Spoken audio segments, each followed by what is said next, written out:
think we made a mistake, that if they would have ruled and adhered to the literal nature of the law, maybe Congress would have had a chance to take up Obamacare again and try to make it less bad or fix the parts of it that are causing so many problems in our society. I really think Obamacare is making all insurance more expensive and taking away choice. So I am disappointed that we've missed an opportunity here. That was the debate we just had. Senator Rand Paul there reacting to the Supreme Court ruling coming down today on the Obamacare subsidies. And joining me right now is Forbes contributor Rick Ungar, also co-host of the Daily Wrap right here on Newsmax TV. Rick, give us your take, your early assessment on what this means for the law itself here in the short term. Well, I think it's important that people, just for a short time, set aside whether they like the decision, don't like the decision, set it aside and understand the decision. And it kind of gives you a hint where it all goes. Look, there were two ways this could have gone, and both of them were actually defensible. Had the minority prevailed, which they could have, because there's a long line of Supreme Court cases that says they should read the technical understanding of what the law says, and we all know that that troublesome word was a problem.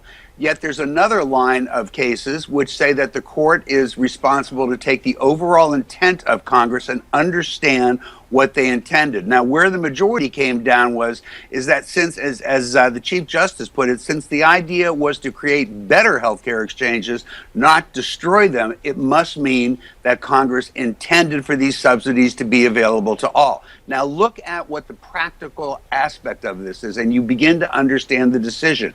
Had the court ruled differently, it would have absolutely devastated the healthcare system until Congress could get back together to find a solution to the problem. Going at it the way they went at it, nothing is devastated, nothing is changed, and Congress still has the opportunity to make changes in the law if that's what they choose to do. So the Supreme Court did what they're supposed to do.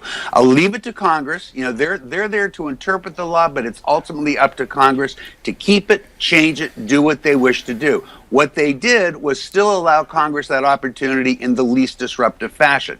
Now, what does it mean? It means we probably, and I'm going to very carefully say probably, see the last viable legal challenge to the Affordable Care Act. There's always somebody who's going to come along with a theory, but I think with the Supreme Court having now weighed in twice, as they have, it's unlikely that they would take up another challenge. And this was certainly the best shot the opponents had to get the changes they were trying to get. So we've probably seen the end of the road legally. Doesn't mean we've seen the end of the road politically. The other thing that it means is the happiest people in the country today are those who will not lose their subsidies, and the Republican Party who can now go back to their very useful political position of, hey, this law stinks, we should get rid of it. They can still make that argument that's worked so well for them without having to confront the difficulty they were going to have to confront had it gone another way, which is, well, what do we do now? So, Rick, you're telling me, I'm looking at a lot of tweets coming down from presidential candidates and Republicans in Congress and the Senate, and they're saying they're extremely disappointed with today's ruling. But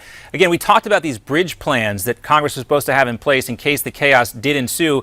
You're saying they're not exactly as upset as they are leading us on to believe in their tweets. Oh, they're not even close. And anybody who's going to be honest with you will tell you that. I've certainly talked to a number of Republican congressional members since this all happened, and I won't tell you who they are, but they're chuckling. They know they dodged a major bullet, because they were going to make a lot of people happy if they had to come up with this plan B, assuming they really had one. The battle that was going to ensue between the two different sides of the Republican Party in the House of Representatives was going to be epic.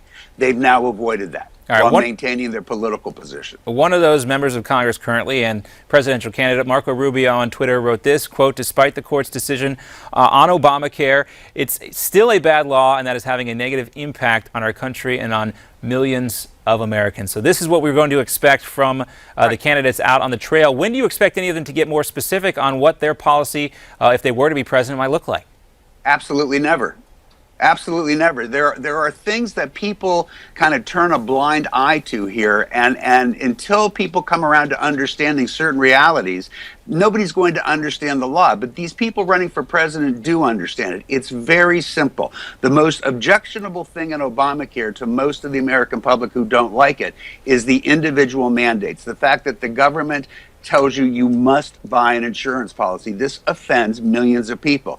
The problem is those very same people would probably tell you that it would be nice if they could get insurance should they have a pre-existing medical condition. Well, since the dawn of time, nobody has figured out how you can cover in an insurance pool those with pre-existing medical conditions unless everybody has to buy insurance. You can't make the pool work. And that is that's going to be one of the things that Republicans are going to have to address, along with some other issues that most of the public will support. Real quickly, got about 20 seconds left to go. Rick, what's coming up today on the Daily Wrap?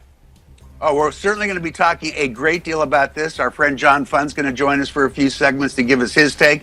I'll certainly have a few things to say. We're going to talk about Jim Webb and how. Oh, that'll be interesting. Yeah, Jim Webb, position for the Confederate flag. So it should be a good show. All right, spoken like a man who comes from the home of Robert E. Lee.